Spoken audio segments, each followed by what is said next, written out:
Bismillahirrahmanirrahim. Ngan Mu'adz bin Jabal radhiyallahu anhu qala qala Rasulullah sallallahu alaihi wasallam laisa yatahassaru ahlul jannati illa ala sa'atin marad bihim lam yadhkurullaha ta'ala fiha. Akhraju Tabrani. Artinya dari Mu'adz bin Jabal radhiyallahu anhu, Rasulullah shallallahu alaihi wasallam bersabda, ahli surga tidak akan menyesali apapun segala sesuatu di dunia ini kecuali atas waktu yang mereka lalui tanpa zikrullah di dalamnya. Hadis riwayat At-Tabrani, Al-Baihaqi, Kitab Durrul Mansur. Faedah: setelah manusia memasuki surga, maka barulah akan diketahui bahwa dengan sekali saja menyebut nama Allah, pahalanya sudah sangat besar, bahkan hingga pahalanya sebesar gunung. Pada saat itulah manusia akan merasa sangat rugi, besar dan menyesal. Sebaliknya, mereka yang ketika di dunia banyak menyibukkan waktunya untuk berzikir, maka mereka akan merasa sangat beruntung. Dalam kitab Al-Munabihat, Ibnu Hajar Asqalani rahmatullah alaihi menulis bahwa Yahya bin Mu'adz Ar-Razi rahimahullah selalu berkata di dalam doanya, Ilahi la yatibu lailu illa bimunajatika wa la yatibu naharu illa bita'atika wa la tatibu dunya illa bizikrika wa la tatibul akhiratu illa bi'afika wa la tatibul jannatu illa biru'yatika. Artinya, ya wahai Rabbku, wahai Tuhanku, malam tidak akan terasa indah tanpa bermunajat kepadamu, dan siang tidak akan terasa indah tanpa ketaatan kepadamu, dan dunia tidak akan terasa indah kecuali dengan berzikir kepadamu, dan akhirat tidak akan terasa nikmat kecuali dengan ampunanmu, dan surga tidak akan terasa nikmat kecuali dengan memandang wajahmu. Sirri rahmatullah alaihi berkata, aku melihat Jarzani sedang menelan tepung gandum. Lalu aku bertanya kepadanya,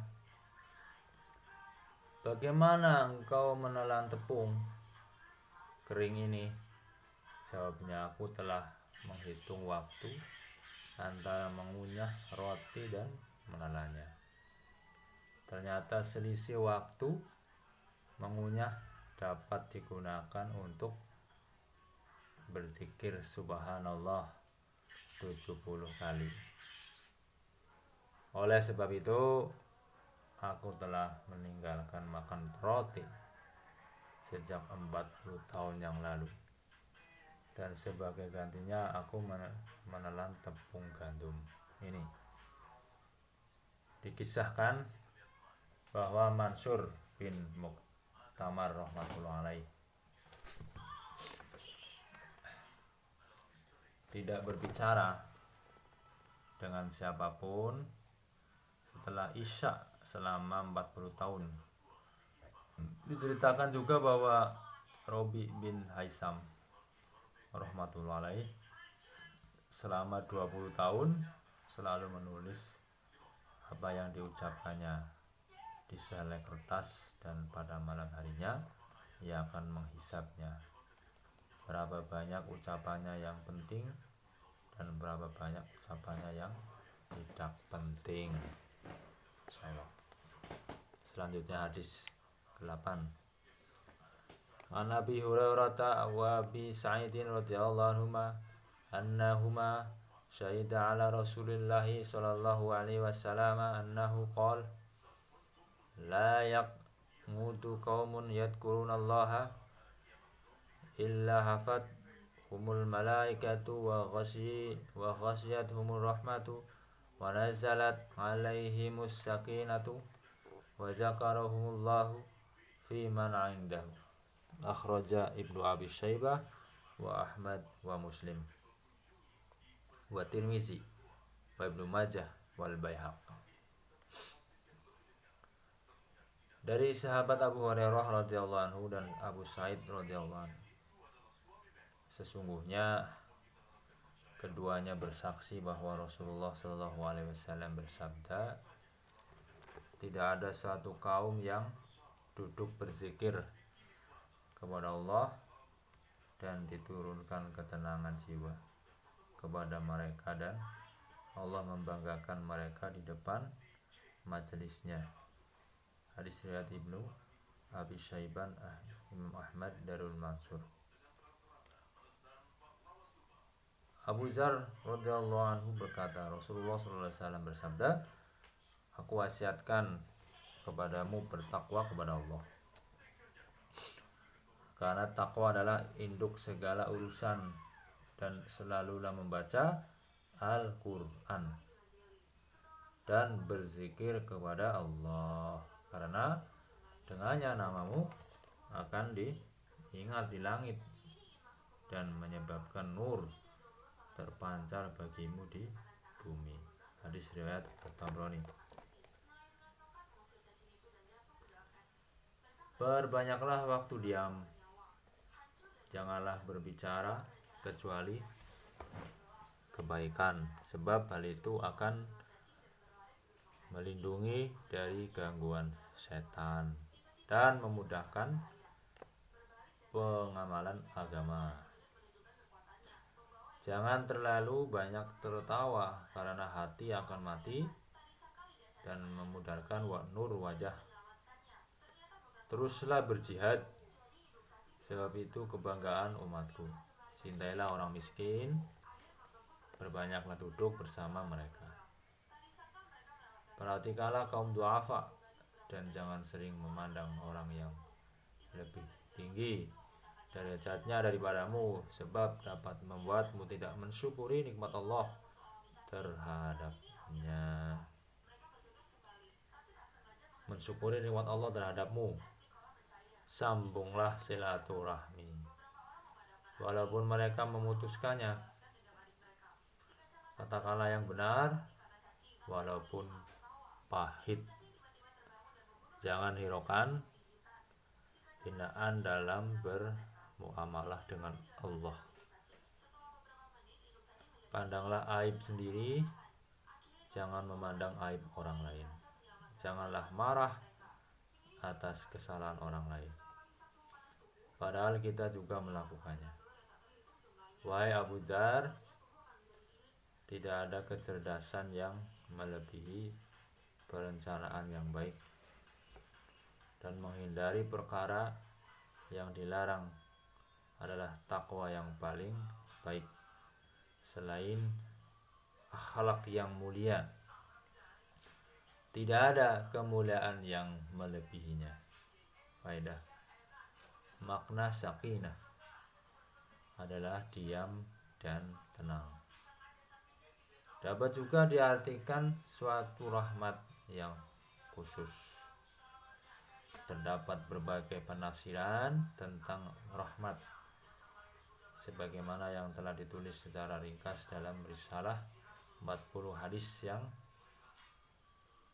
terdapat dalam Fadilah Al-Quran. Imam An-Nawawi rahmatullahi alaih berkata, sakinah adalah sesuatu yang istimewa, mencakup ketenangan, rahmat, dan sebagainya yang diturunkan bersama para malaikat.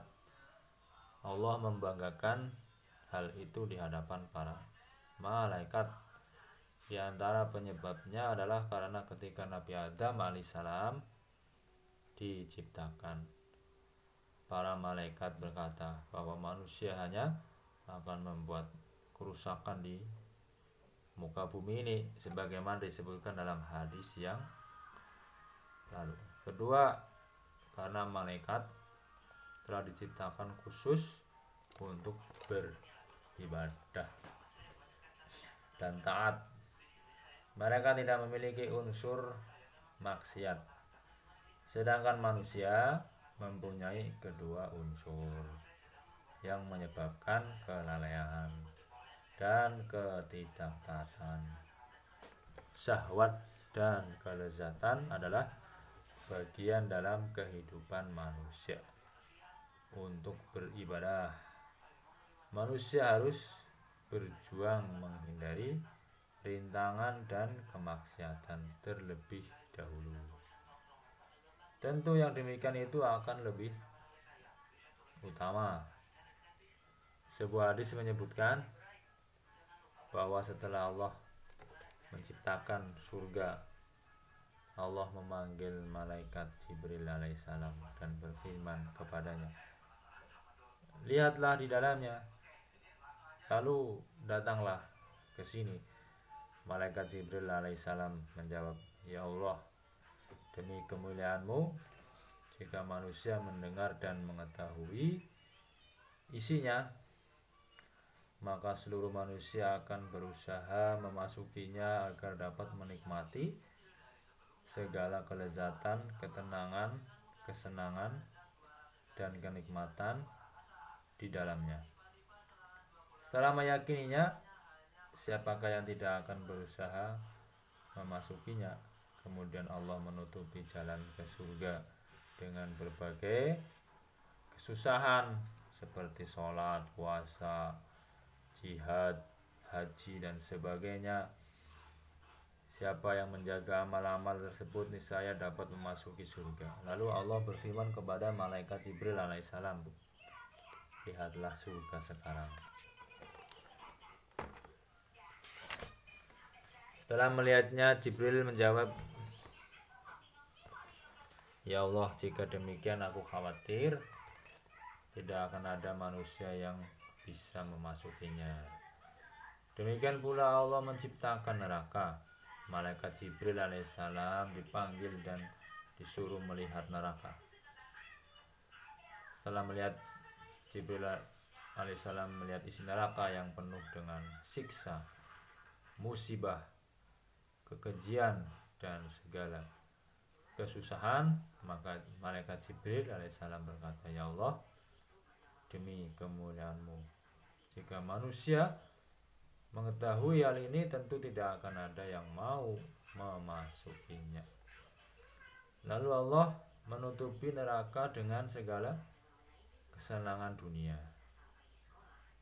khamr, judi, zina, kezaliman, melalaikan perintah Allah, dan sebagainya.